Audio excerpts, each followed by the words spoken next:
Thank you very much for giving us those additional inputs. And with that, viewers, we're going to shift our focus. Now, activist Sonam Wangchuk has called for a peaceful revolution in the way India chooses its political leadership. In a video message ahead of Independence Day, Wangchuk said India needs a major change to become a developed and respectable nation by 2047. He also called for what he described as India's second independence movement, urging citizens to suggest selfless, fearless men and women who can help shape the country's future.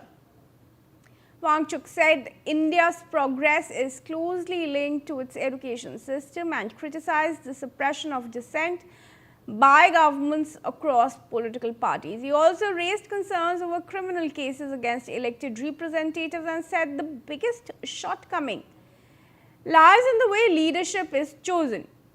Wangchuk said he wants to consult people across the country and brainstorm about what needs to change. Let's listen in. 15 अगस्त आ रहा है और मुझे आपसे मदद चाहिए।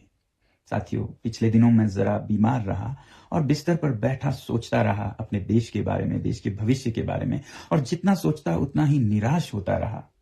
50 साल पहले पड़ोसी देश जो हमसे पीछे थे या बराबर के थे, वो आज मीलों दूर निकल चुके हैं हमसे। बड़े देशों की बात न करें, थाईलैंड, मलेशिया, इंडोनेशिया, यहां तक कि श्रीलंका और बांग्लादेश भी हमसे आगे हैं अगर प्रति व्यक्ति आय, पर कैपिटा जीडीपी की बात करें तो। और अगर ऐसा ही चलता रहा तो 2047 में हम विकसित देश नहीं बल्कि दुनिया के बाजार में मुंह दिखाने लायक भी नहीं रहेंगे।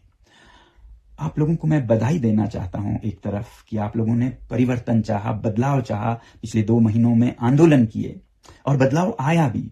शिक्षा मंत्री ने इस्तीफा दिया, मगर जो अगले शिक्षा मंत्री आए उनसे भी कोई चमत्कार होता नहीं दिखता, और जब तक शिक्षा पिछड़ी रहेगी देश का भविष्य भी पिछड़ा ही रहेगा।